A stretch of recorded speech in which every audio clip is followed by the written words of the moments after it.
Don Roberto avait 72 ans et cela faisait 8 mois qu'il ressentait la même chose, quelque chose de collé dans la gorge, toujours là. Il se levait le matin et la première chose qu'il faisait était de se racler la gorge. Il buvait de l'eau, se raclait encore, prenait un sirop contre la toux, rien n'y faisait. Son médecin lui avait dit que c'était du mucus accumulé. Il lui avait prescrit un antihistaminique. Ça n'avait pas fonctionné non plus. Jusqu'à ce qu'un spécialiste lui pose une question que personne ne lui avait jamais posée auparavant. « Ressentez-vous des brûlures dans la poitrine ?»« Non, répondit Roberto. »« Avez-vous des douleurs à l'estomac ?»« Non plus. » Alors, ce n'est pas ce que tout le monde pense. Ce que Roberto avait n'était pas du mucus, pas une infection, pas une allergie, c'était quelque chose d'entièrement différent qui passait inaperçu depuis des mois parce que personne n'avait cherché au bon endroit. Et si vous regardez cette vidéo en ce moment, il est probable que vous vous identifiez à Roberto. Cette sensation de quelque chose de coincé qui ne sort pas avec la toux, qui ne disparaît pas avec le sirop, qui est là quand vous vous levez et qui est encore là quand vous vous couchez. Aujourd'hui, vous allez découvrir exactement ce que peut être ce mucus qui ne sort pas, quelles sont les 5 causes les plus fréquentes et les plus ignorées, et ce que vous pouvez faire dès aujourd'hui pour commencer à vous sentir mieux. Restez jusqu'à la fin parce que nous allons également démolir certains mythes que beaucoup de gens entretiennent sur ce symptôme. Des mythes qui font que les gens attendent des mois sans chercher la bonne solution. Et à la fin, je vous donnerai une routine quotidienne simple, étape par étape, pour soulager ce problème de façon naturelle. Bienvenue. Cette chaîne existe pour une seule raison, vous donner de vraies informations sur la santé avec des bases scientifiques, expliquées simplement et avec un respect sincère pour votre temps et votre intelligence. Avant de parler des causes, vous devez comprendre quelque chose de fondamental sur le fonctionnement du mucus dans votre corps, parce que la majorité des gens le comprend complètement de travers. Le mucus n'est pas un ennemi, c'est un système de défense sophistiqué que votre corps produit chaque jour de façon naturelle. Les membranes muqueuses qui tapissent le nez, la gorge, la trachée et les bronches sécrètent entre 100 et 150 mmHg de mucus quotidiennement. La majeure partie de ce mucus, vous l'avalez sans vous en rendre compte. C'est normal, c'est nécessaire. Il piège les bactéries, les virus, les particules de poussière et les allergènes avant qu'ils n'atteignent les poumons. Le problème n'est pas le mucus en lui-même. Le problème, c'est quand ce mucus change de consistance, quand il devient épais, visqueux, collant, quand au lieu de glisser vers l'estomac de façon silencieuse, il reste adhéré aux parois de la gorge et des bronches, provoquant cette sensation gênante que tout le monde connaît. Pourquoi ce changement se produit-il ? C'est là qu'intervient une donnée que très peu de gens connaissent et qui change tout. Une étude publiée dans l'European Respiratory Journal a confirmé que la composition du mucus change significativement après 60 ans. Avec le vieillissement, les glandes muqueuses produisent moins d'eau et plus de protéines, ce qui rend le mucus naturellement plus épais et plus difficile à mobiliser. Cela signifie que les personnes âgées sont physiologiquement plus vulnérables à ressentir cette sensation de mucus collé, même quand il n'y a aucune infection ni maladie pulmonaire derrière. Mais ce changement physiologique seul n'explique pas toujours le symptôme. Derrière le mucus persistant se trouvent des causes spécifiques qui peuvent être identifiées, traitées et résolues. Et c'est exactement ce que nous allons explorer aujourd'hui. La première cause cachée est également la plus surprenante parce qu'elle n'a absolument rien à voir avec les poumons ni avec un rhume. Et pourtant, selon de multiples études, c'est la cause la plus fréquente de mucus chronique chez les personnes âgées. Elle s'appelle le reflux laryngopharyngé. Et la raison pour laquelle on l'appelle reflux silencieux est exactement ce qui le rend si difficile à identifier. Ça ne fait pas mal. Pensez-y un instant. Quand vous entendez le mot reflux, vous imaginez probablement des brûlures dans la poitrine, de l'acidité, des douleurs d'estomac. Ce sont les symptômes du reflux gastrique commun. Mais le reflux laryngopharyngé est différent. Les acides de l'estomac remontent par l'œsophage jusqu'au larynx et à la partie postérieure de la gorge, mais en quantité si petite ou avec une composition si spécifique qu'il ne génère pas la brûlure classique. Ce qu'il génère, en revanche, c'est une irritation constante. Et face à cette irritation, la gorge réagit exactement comme elle devrait en produisant davantage de mucus pour se protéger. Le problème, c'est que ce mucus ne traite aucune infection, il est simplement là en train d'essayer de protéger un tissu qui s'irrite chaque nuit, chaque matin, de façon silencieuse. Une étude publiée dans la revue Laryngoscope, l'une des publications les plus spécialisées dans les maladies de la gorge au monde, a découvert que jusqu'à 50% des patients présentant une sensation chronique de mucus dans la gorge avaient un reflux laryngopharyngé non diagnostiqué comme cause principale. Une personne sur deux avec ce symptôme a un reflux silencieux sans le savoir. Comment le suspecter dans votre propre cas? Les signes les plus caractéristiques sont un raclage fréquent de la gorge, surtout le matin ou après les repas, la sensation de quelque chose de coincé qui ne monte ni ne descend, une toux sèche nocturne, une voix légèrement enrouée au lever qui s'améliore au fil de la journée. Tout cela sans brûlure, sans douleur d'estomac, sans le tableau classique du reflux. Pourquoi est-ce plus fréquent chez les personnes âgées?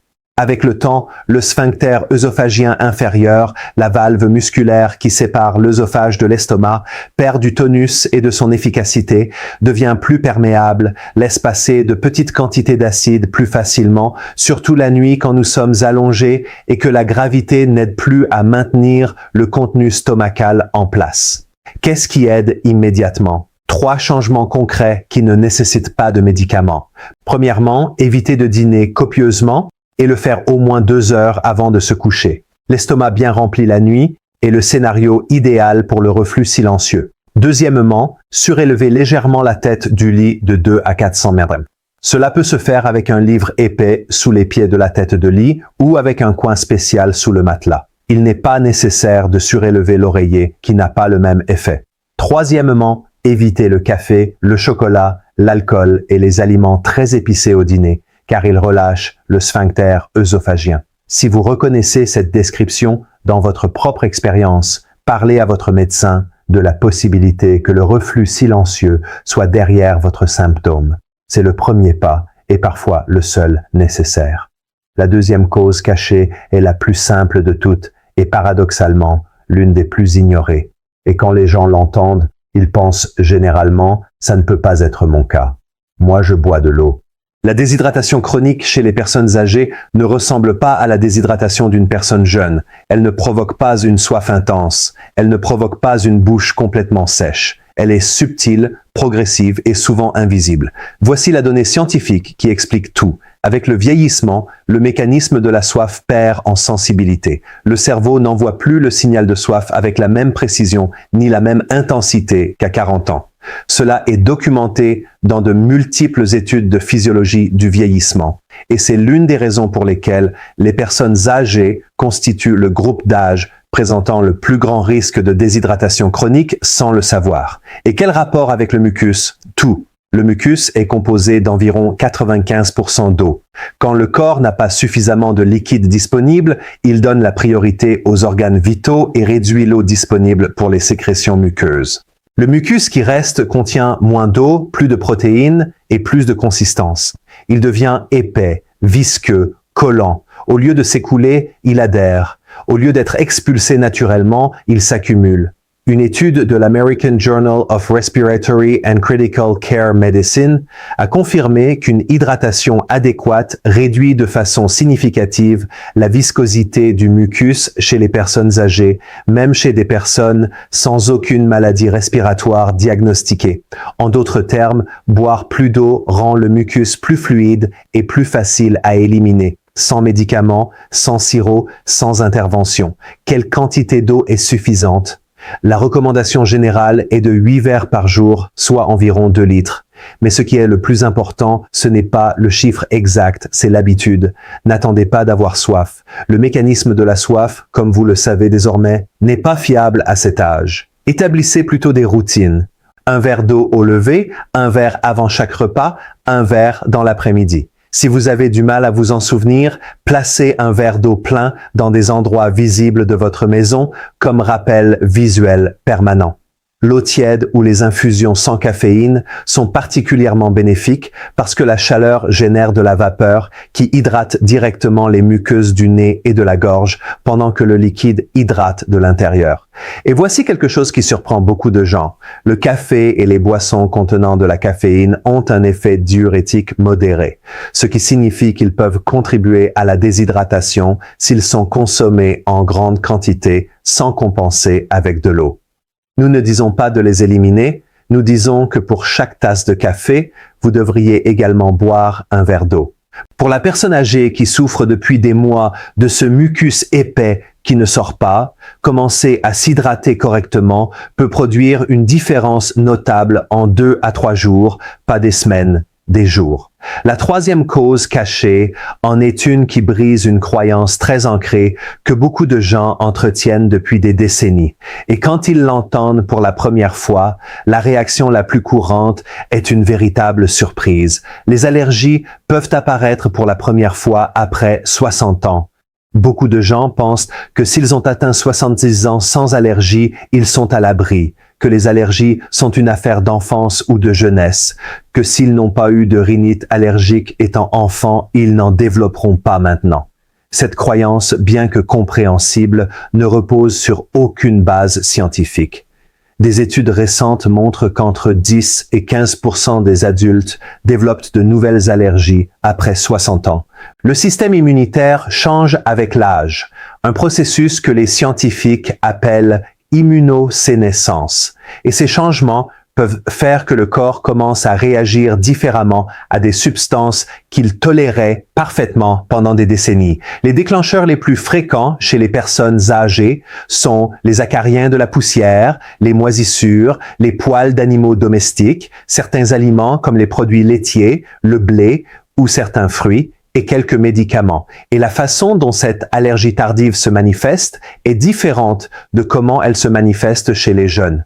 Une étude publiée dans la revue Annals of Allergy, Asthma and Immunology a découvert que les personnes âgées souffrant de rhinite allergique chronique non diagnostiquée rapportaient comme symptôme principal la sensation persistante de mucus dans la gorge, souvent sans éternuement fréquent, sans yeux larmoyants, sans le tableau typique que nous associons à l'allergie. Seulement ce mucus constant, seulement ce mucus épais qui ne sort pas. Comment suspecter qu'une allergie pourrait être derrière votre symptôme? Faites attention aux patterns. Le mucus s'aggrave à certaines périodes de l'année. Ça pourrait être une allergie au pollen. Il s'aggrave quand vous êtes à la maison, mais s'améliore quand vous sortez. Ça pourrait être une allergie à la poussière ou aux moisissures intérieures. Il s'aggrave après avoir mangé certains aliments. Ça pourrait être une sensibilité alimentaire. Ça s'aggrave quand vous êtes près de votre chien ou votre chat. La réponse peut être évidente. La bonne nouvelle, c'est qu'identifier le déclencheur spécifique peut faire disparaître le symptôme presque complètement sans médicaments et un test d'allergie simple réalisé par le médecin, un test de piqûre cutanée ou une analyse sanguine peut donner cette réponse en très peu de temps. Pour la personne âgée qui souffre depuis des mois de ce symptôme sans explication, découvrir que la cause est quelque chose d'aussi identifiable et traitable qu'une allergie est l'une des nouvelles les plus réconfortantes qu'elle puisse recevoir. La quatrième cause cachée est peut-être la plus délicate de toutes et aussi la plus importante à communiquer clairement parce qu'elle touche un nombre énorme de personnes âgées et très peu la connaissent. Certains des médicaments pris quotidiennement pour contrôler des maladies chroniques peuvent provoquer comme effet secondaire exactement ce symptôme de mucus épais ou de mucosité persistante. Avant de continuer, je dois être très clair sur quelque chose. Nous ne disons pas d'arrêter un quelconque médicament. Ce serait dangereux et c'est exactement le contraire de ce que nous voulons. Ce que nous disons, c'est que l'information existe pour pouvoir avoir une conversation éclairée avec votre médecin. Cela étant dit, parlons des médicaments les plus fréquemment liés à ce symptôme. Le groupe le plus important est celui des inhibiteurs de l'enzyme de conversion de l'angiotensine, communément appelés inhibiteurs de l'ECA. Ce sont des médicaments très utilisés pour contrôler la pression artérielle et l'insuffisance cardiaque. Ils ont des noms courants comme l'énalapril, le ramipril, le lisinopril ou le captopril, entre autres. Jusqu'à 20% des personnes qui les prennent développent une toux chronique sèche avec sensation de mucus ou d'irritation dans la gorge comme effet secondaire direct. Cet effet est particulièrement difficile à relier aux médicaments parce qu'il peut apparaître des semaines, voire des mois après son initiation. La personne prend le comprimé depuis si longtemps qu'elle ne le considère plus comme un élément nouveau dans sa vie, elle ne le connecte pas aux symptômes. Un article publié dans le British Medical Journal a analysé des centaines de cas et confirmé quelque chose de convaincant. La toux et les mucosités chroniques causées par les inhibiteurs de l'ECA disparaissent complètement en changeant pour un autre type d'antihypertenseur, sans modifier aucune autre habitude, sans aucun traitement supplémentaire, juste en changeant le médicament pour un autre de la même famille, avec le même effet sur la pression artérielle. D'autres médicaments fréquemment liés à l'épaississement des muqueuses sont les antihistaminiques de première génération, les diurétiques à forte dose, certains antidépresseurs et certains médicaments pour la vessie hyperactive. Tous ont en commun qu'ils peuvent réduire l'hydratation des muqueuses comme effet secondaire. Que pouvez-vous faire avec cette information? Faites une liste de tous les médicaments que vous prenez actuellement, incluant la dose et depuis quand vous les prenez. Apportez cette liste à votre prochaine consultation médicale et demandez spécifiquement si l'un d'eux pourrait être lié à votre symptôme. Ne diagnostiquez pas vous-même, n'arrêtez rien. Ouvrez simplement cette conversation. Cette question posée au bon moment au bon médecin peut transformer des mois d'inconfort en quelques semaines de soulagement. Et nous arrivons à la 5e cause cachée, une qui se trouve littéralement dans l'air que vous respirez à l'intérieur de votre propre maison. Et quand les gens l'entendent pour la première fois, la réaction la plus courante est l'incrédulité, parce que personne ne s'attend à ce que son foyer puisse faire partie du problème. La faible humidité ambiante et la pollution de l'air intérieur. Il existe une donnée de l'Agence de protection environnementale des États-Unis qui arrête n'importe qui. L'air à l'intérieur des maisons peut être entre 2 et 5 fois plus contaminé que l'air extérieur. Pas dans des maisons sales ni abandonnées, dans des maisons normales, propres, habitées par des personnes qui prennent soin de leur domicile. Pourquoi? Parce que l'air intérieur accumule silencieusement une combinaison de particules très difficiles à détecter à l'œil nu. Des acariens dans les matelas et les tapisseries, des spores de moisissure dans les zones humides, des composés organiques volatiles libérés par les peintures, les adhésifs, les tapis et les meubles, des gaz libérés par les produits de nettoyage en aérosol et les désodorisants chimiques, et de l'air desséché par l'utilisation du chauffage en hiver ou de la climatisation en été. Quand nous respirons cet air en continu, les membranes muqueuses du nez, de la gorge et des bronches s'irritent de façon constante et face à cette irritation continue, elles produisent davantage de mucus comme mécanisme de défense. Mais si ce mucus n'a pas suffisamment d'humidité ambiante pour s'écouler normalement, il s'accumule, s'épaissit et génère exactement cette sensation de mucus collé qui ne sort pas. Une étude publiée dans l'Indoor Air Journal, l'une des publications les plus spécialisées dans la qualité de l'air intérieur au monde, a découvert que maintenir l'humidité relative du foyer entre 40 et 60% réduit de façon significative les symptômes respiratoires chroniques chez les personnes âgées qui passent la majeure partie de la journée à l'intérieur. Comment améliorer la qualité de l'air de votre maison sans grands investissements? Le changement le plus impactant.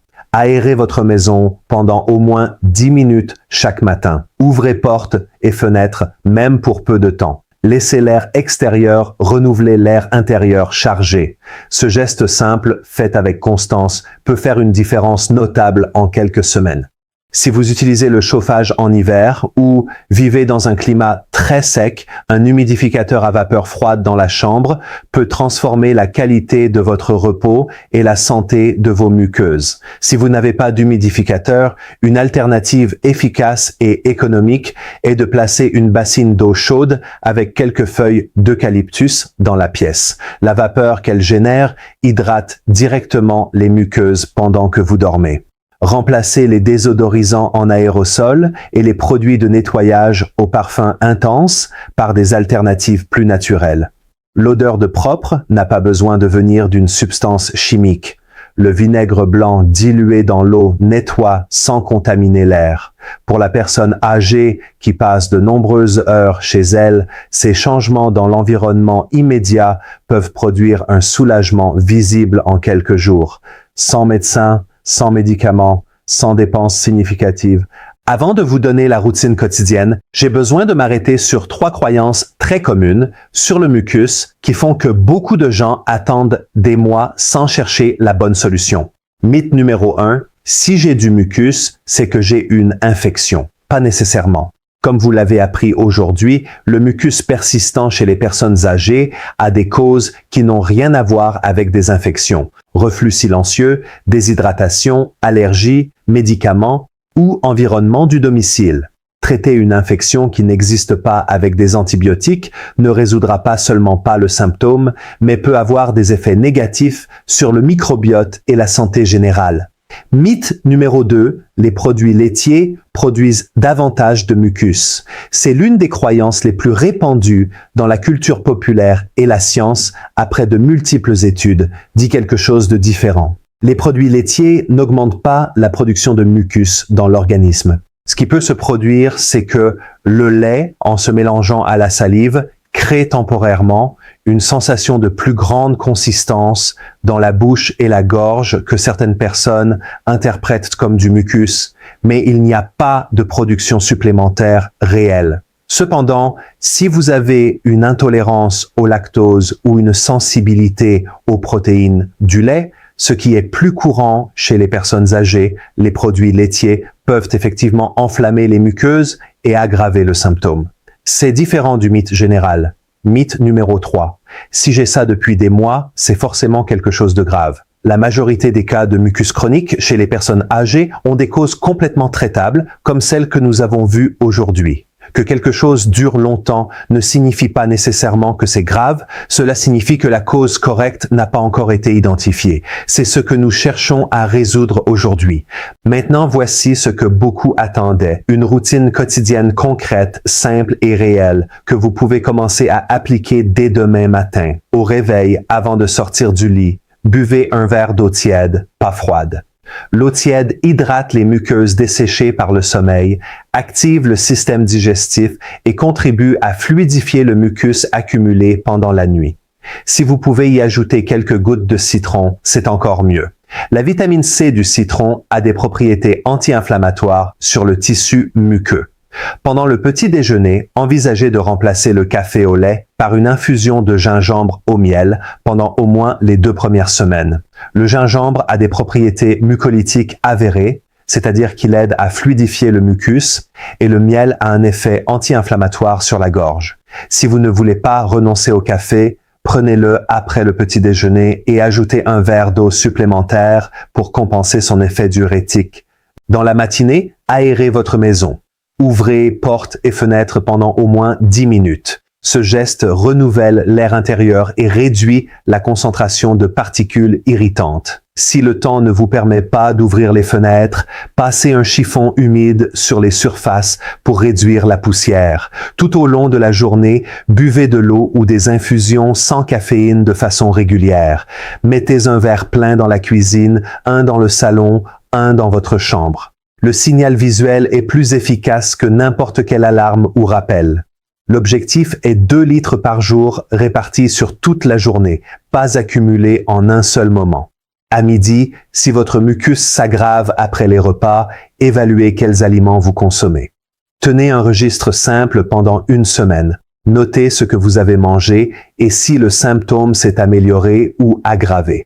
Ce registre peut révéler un pattern qu'aucun médecin n'a pu détecter parce que personne ne le lui a montré. Dans l'après-midi, si vous utilisez le chauffage ou la climatisation, activez l'humidificateur. Si vous n'en avez pas, faites bouillir de l'eau avec quelques feuilles d'eucalyptus ou de menthe et laissez la vapeur emplir la pièce pendant 15 à 20 minutes. Cette inhalation de vapeur humide est l'une des ressources les plus anciennes et les plus documentées pour soulager la congestion muqueuse. Au dîner, mangez tôt, légèrement, évitez les fritures, les aliments très épicés, le café, l'alcool ou le chocolat le soir. Tous ces aliments relâchent le sphincter œsophagien et favorisent le reflux silencieux nocturne. Au coucher, surélevez légèrement la tête de votre lit, pas l'oreiller, mais le lit lui-même. Un livre épais sous chaque pied de la tête de lit ou un coin sous le matelas est suffisant. Cette légère inclinaison utilise la gravité pour empêcher les acides de l'estomac de remonter vers la gorge pendant que vous dormez. Cette routine ne nécessite pas d'argent, pas de médicaments, pas de grands changements dans votre vie. Elle nécessite de la détermination, de la constance et la certitude que votre corps répond quand vous lui donnez les bonnes conditions. Cette vidéo est informative et éducative et à ce titre, elle a une limite très claire qu'il est important de nommer. Il y a des signes qui vont au-delà de ce que la routine quotidienne peut résoudre et qui nécessitent une attention médicale sans délai. Si votre mucus contient du sang, s'il est accompagné de fièvre persistante, si vous ressentez une douleur dans la poitrine, si vous avez des difficultés à respirer ou à avaler, ou si le symptôme s'est aggravé de façon progressive ces dernières semaines, consultez votre médecin. N'attendez pas. Cette vidéo vous a donné des outils pour comprendre les causes les plus fréquentes du mucus chronique bénin, mais seul votre médecin avec un examen direct peut écarter des affections nécessitant un diagnostic plus spécifique. Prendre soin de soi signifie aussi savoir quand demander de l'aide professionnelle et le faire tôt est toujours la meilleure décision.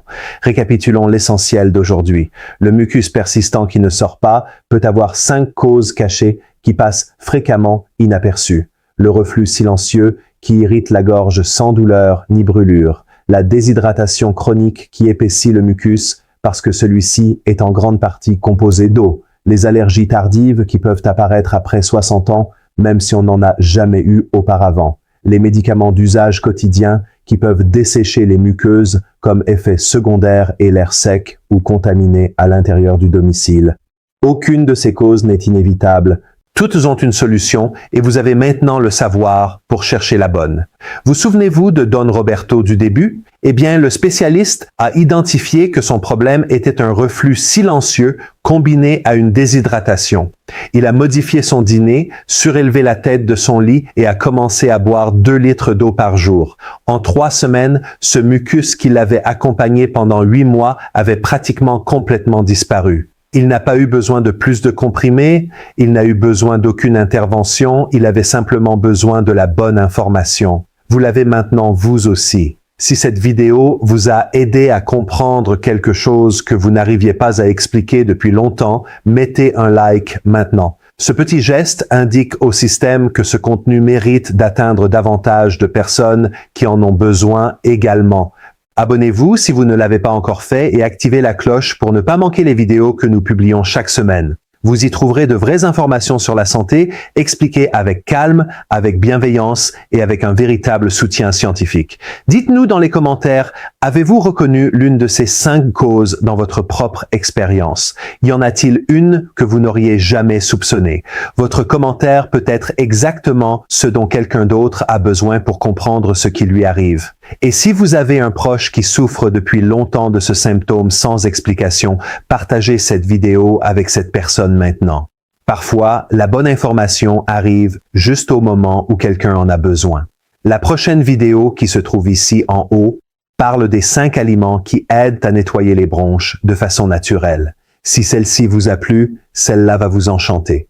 Merci d'être là, de prendre soin de vous, d'avoir choisi de vous informer. À la prochaine.